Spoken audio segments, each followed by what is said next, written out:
Whatever situation we find ourselves today in the state, you all know the cause of it.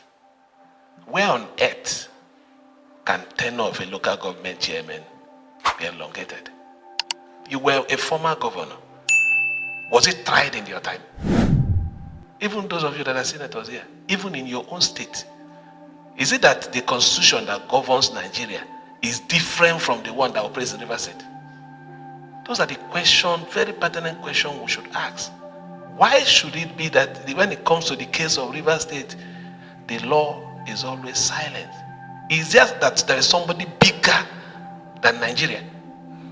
That is the question I want you to go with. As a matter of fact, let me tell you, I know everything that is happening. Yesterday, while they are aware that you were here, there was an attempt to create heavy problem. In fact, there was a plan to dynamite the presidential hotel because you people were there. But this God that we serve, it happened that the man who was trying to do it, it happened just a few seconds as blew his hand off. It happened in front of. The idea was when you are hearing state of emergency, is so that by the time they finish, but when people are sitting tomorrow, they will say somebody from this state who called you people to tell you not to come will now raise issue of state of emergency. After all, distinguished colleagues, when people went to Rivers, they saw what happened. President,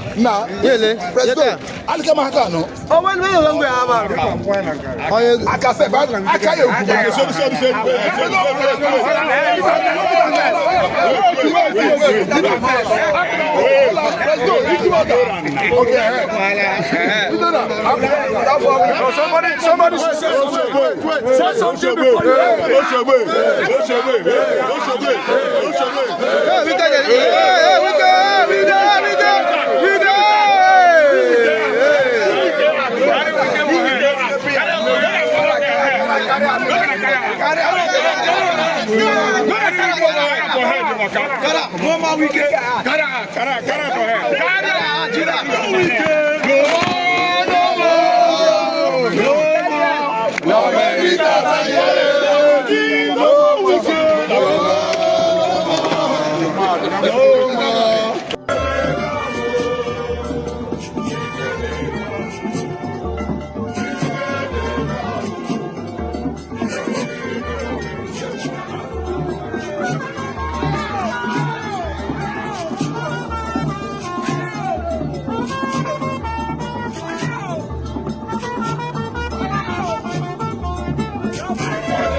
If you think that the political fight, the instability that is currently rocking River State has come to an end because the local government chairmen that are loyal to Nyesom Wike have all been removed, or that the pro-Wike lawmakers have been asked to vacate their seats, then you are in for a shocker.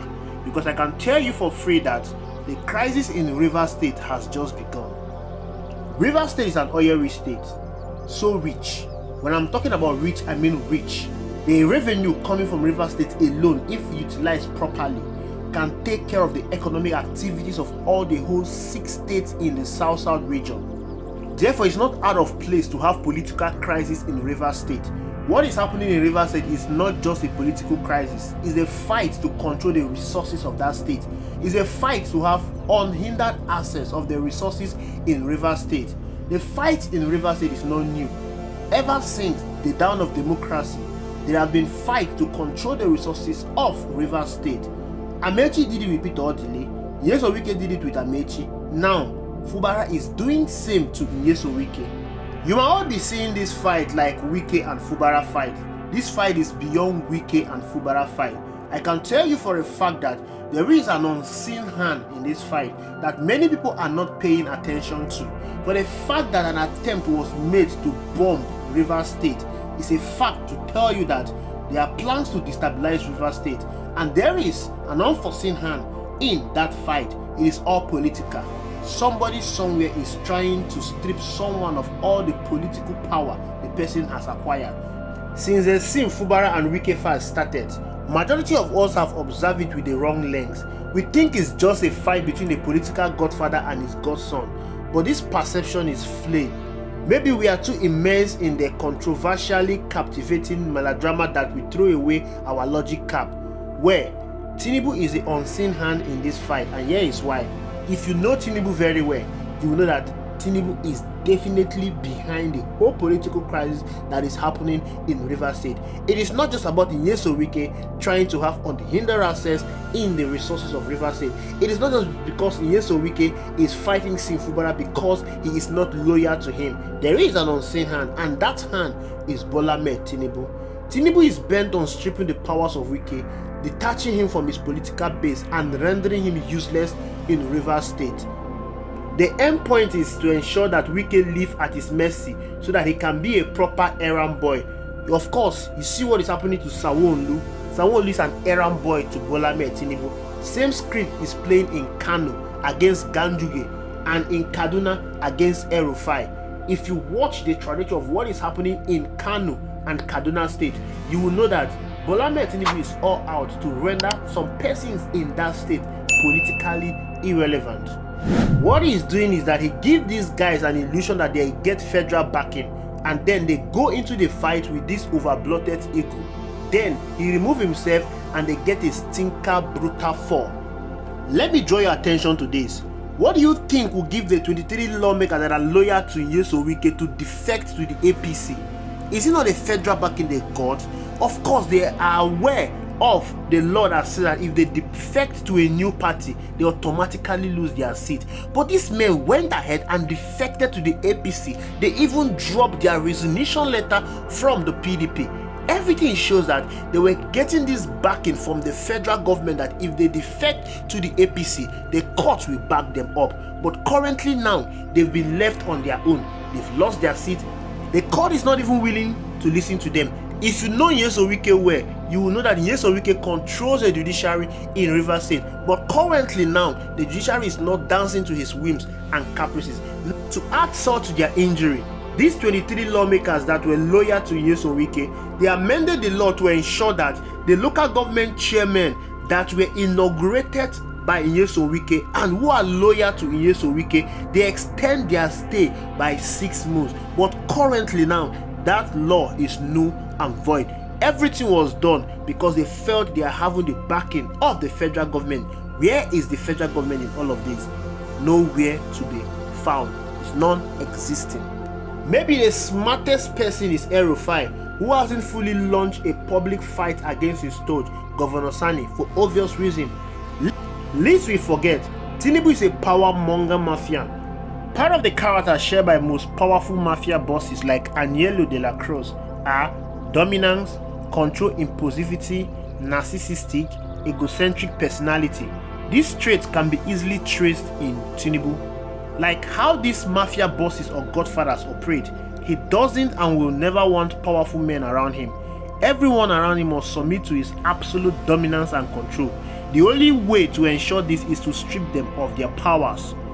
Wike having the backing of Rivers, an insanely oil-rich state like I said, and top 3 biggest voting blocks in Nigeria is an existential threat to Tinubu. This is because Wike will come to the negotiating table with power, money, boldness, and most importantly, popularity. That is costly for Tinubu's reign and ultimately his contest in 2027. The same thing goes for Ganduje and El-Rufai, the powerful men from the KKK state, which are ranking states in Nigerians' voting bloc. Destabilizing them and shattering their political base will leave them empty and up for grabs. Already, Katsina is silent and nearly taken. Buhari and his powerful nephews, Mahmoud Daura and Yusuf Tunde Sabio, have already been clipped. Tunde is at the National Intelligence Agency in London enjoying his loot, while Daura is having a good retirement. The battle is to drown the powerful men from Kano, Kaduna and Rivers. It's time up for Wike. He will struggle further. He will be completely crushed and rubbish more. Same with Ganduje and El-Rufai. Mafians take no mercy. Their quest is territorial dominance and absolute control. If you don't submit, you get forced to or you get crushed. Call this a conspiracy theory or whatever. The picture will be clearer in due time. Time will reveal all things. The mistake Wike made was not learning from history. History is such a good teacher that all who follow historical patterns are safe from the dangerous fans of history. Rivers politicians who follow the same path Wike followed have been left bruised and licking their wounds. Peter Odili used the state resources to sponsor his political ambition to be president of Nigeria. Rivers' money was invested heavily in PDP, only for Obasanjo to hand the ticket to a sick Yar'Adua. Obasanjo wanted someone he can control, not a powerful, rich Peter Odili. Amechi did the same, used the state resources to sponsor APC presidential election. However, he was rewarded with the Minister of Transportation. He got to buying in Katsina and was given the impression that he was the anointed successor of President Muhammadu Buhari, only for Buhari to back power returning to the north in the person of Ahmed Lawan. Wike, who reigned supreme as governor in Rivers State and was worshipped and feared by all, also have his ambition to be president. He almost grabbed the PDP ticket if not for the last-minute horse trading between Atiku and Tambuwal.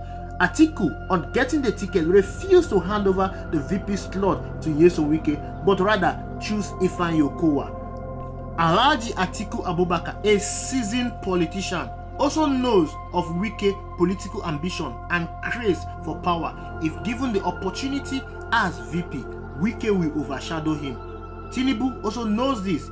Tinubu knows what Wike is capable of doing. He has seen what he did in Rivers State. Wike made two mistakes. Number one of that mistake was supporting Bola Ahmed Tinubu and working with him. No power monger will allow another power monger in his rank. The bigger one will crush the smaller one. The second mistake Wike made was openly fighting an incumbent governor with executive power. He should have learned from Godswill Akpabio, who left PDP to APC rather than fighting Emmanuel Odom. Thank you for watching. I will see you in the next video.